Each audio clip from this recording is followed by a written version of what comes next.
Il est clairement, il n'est pas d'accord. Et bien, fait Premier ministre et de board connu. Tout est parti de là. Et me demande une enquête indépendante. Là, comment une faille comme ça capable d'arriver? Qui met une chose inacceptable contre un officier.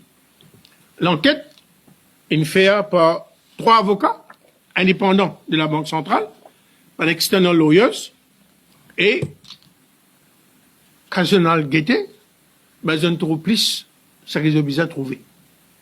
Je ne connais plus ce qu'ils ont besoin de trouver. Alors, voilà qui l'enquête est montrée beaucoup plus. Et quand nous prenons une décision, comment lui-même l'India, bien les boards connaît, et bien les premiers ministres connaît, c'est exactement ce qu'on a fait. L'enquête est terminée, grand rapport là, vous trouvez. Là, grand rapport. D'accord? Issues concerning the second deputy governor. Que je ne trouve plus qui discharge de default, breach of trust and serious misconduct. Et que nous faisons? Nous nous présentons ce propre document lui-même. Allez vous montrer où?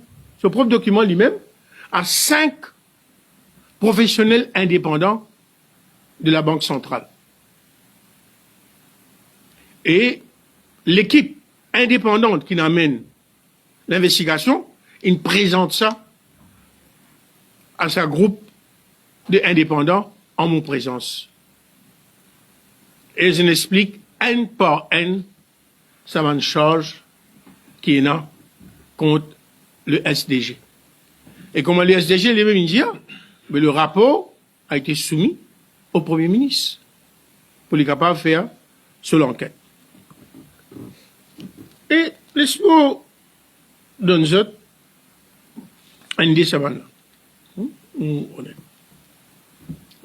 Premier, vous connaissez mon Ali là.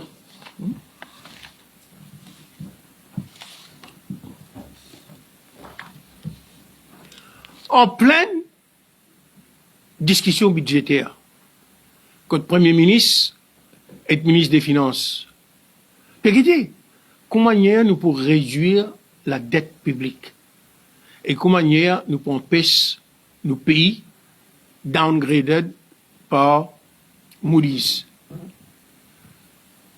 Quand une décision difficile, si vous prend par le gouvernement. Le second député gouverneur a envoyé un WhatsApp message au Premier ministre et au ministre des Finances du pays. Et moi, je dis, et si la dette publique n'était pas le vrai problème pour une révolution copernicienne de la politique budgétaire à Maurice?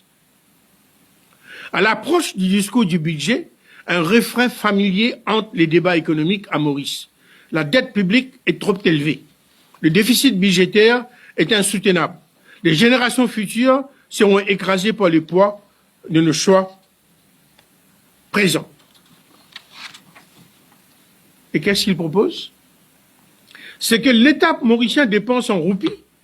Il ne l'emprunte pas au préalable. Il le crée en instruisant la Banque de Maurice qui crédite les comptes.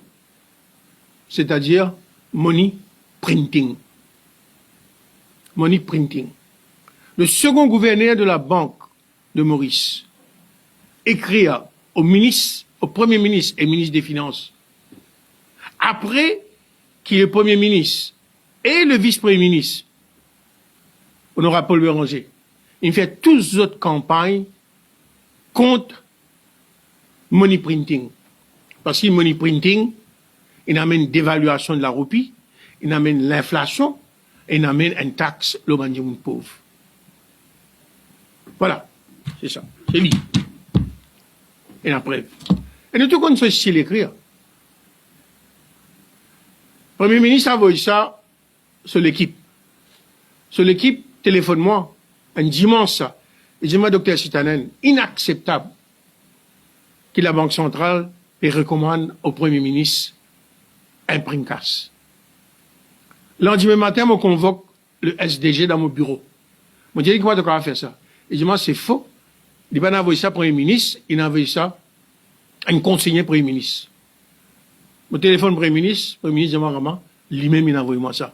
Gérard sans père. Et me dit, qui fait d'une cause menti, il va connaître qui lui pour répondre. Et une des raisons qui fait le Premier ministre, il nous fait lui un choix aujourd'hui, c'est basé sur un mensonge qu'il fait, qu'il dit qu'il n'a pas envoyé ça au Premier ministre. Il a envoyé le Premier ministre dans ça là, et le Premier ministre est dans ce document là, qui, l'India, bizarre, imprime l'argent, pas un problème. Alors, j'ai envie de mettre l'emphase là, c'est un des plus grands breach of trust and serious misconduct qu'il fait parce que les députés gouverneurs de la banque écrivent au Premier ministre pour dire faire ça.